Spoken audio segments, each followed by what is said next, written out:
Hello and welcome to Earnings Echo. We put together the most important information about Zscaler. Right. So we're looking at their Q3 2026 numbers today.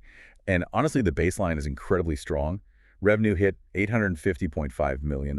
Which is a 25% year-over-year jump. Exactly. And their annual recurring revenue crossed $3.5 billion, plus non-GAAP operating margins hit a record 23%. Yeah, that shows some serious operational leverage. But we also need to look at the architecture driving this, the Zero Trust SASE. SASE, Secure Access Service Edge. Right, which acts almost like a cloak of invisibility for your applications. Older models just build a moat, but SES hides the app entirely from the open internet. So a compromised AI agent can't hack what it can't see. And that architectural edge is clearly moving the needle on sales. We are seeing this AI tailwind in their multi-year deals. The Z-Flex packages, right? Yeah, Z-Flex bookings jumped over 60% quarter over quarter, coming in at $480 million. Plus, they're integrating the Claude Mythos model through Project Glasswing to boost threat detection. Okay, but here is where I want to push back.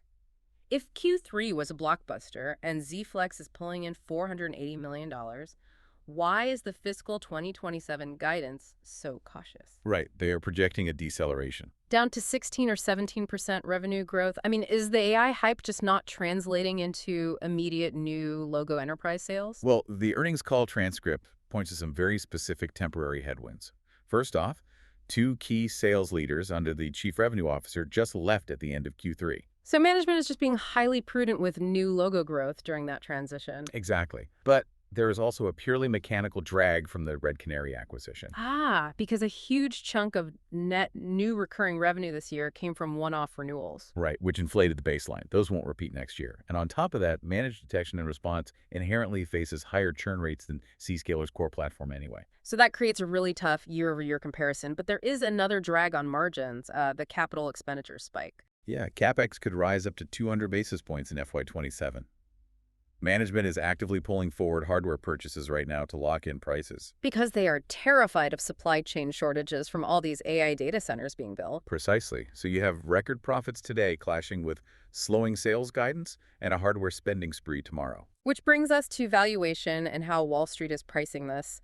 We looked at a reverse discounted cash flow model, and just to define that quickly for you listening, a reverse DCF basically works backward to show what growth rate the current stock price implies. And at $190.74 a share, which gives them a $30.9 billion market cap, the model shows the market is pricing in just a 10% free cash flow compound annual growth rate over the next 10 years. Which looks wildly conservative, doesn't it? I mean, Zscaler's free cash flow just grew 26% year over year. It does. Even with the projected deceleration to 16% revenue growth and that CapEx spike, free cash flow should compound significantly faster than 10%. So the market is heavily discounting future growth because it's overreacting to the succession risks and the temporary hardware costs. The math supports that. It looks attractively valued for investors willing to look past short-term execution turbulence.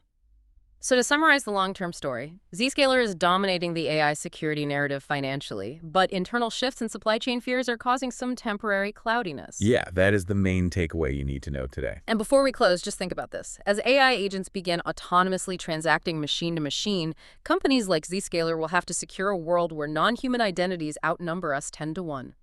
Will traditional metrics even matter? And finally, the obligatory disclaimer. All content in Earnings Echo is AI-generated information and does not constitute investment advice. Investing involves risks. We assume no liability for your investment decisions. Do your own research before taking action. Numbers checked, portfolio prepped. Catch you again soon.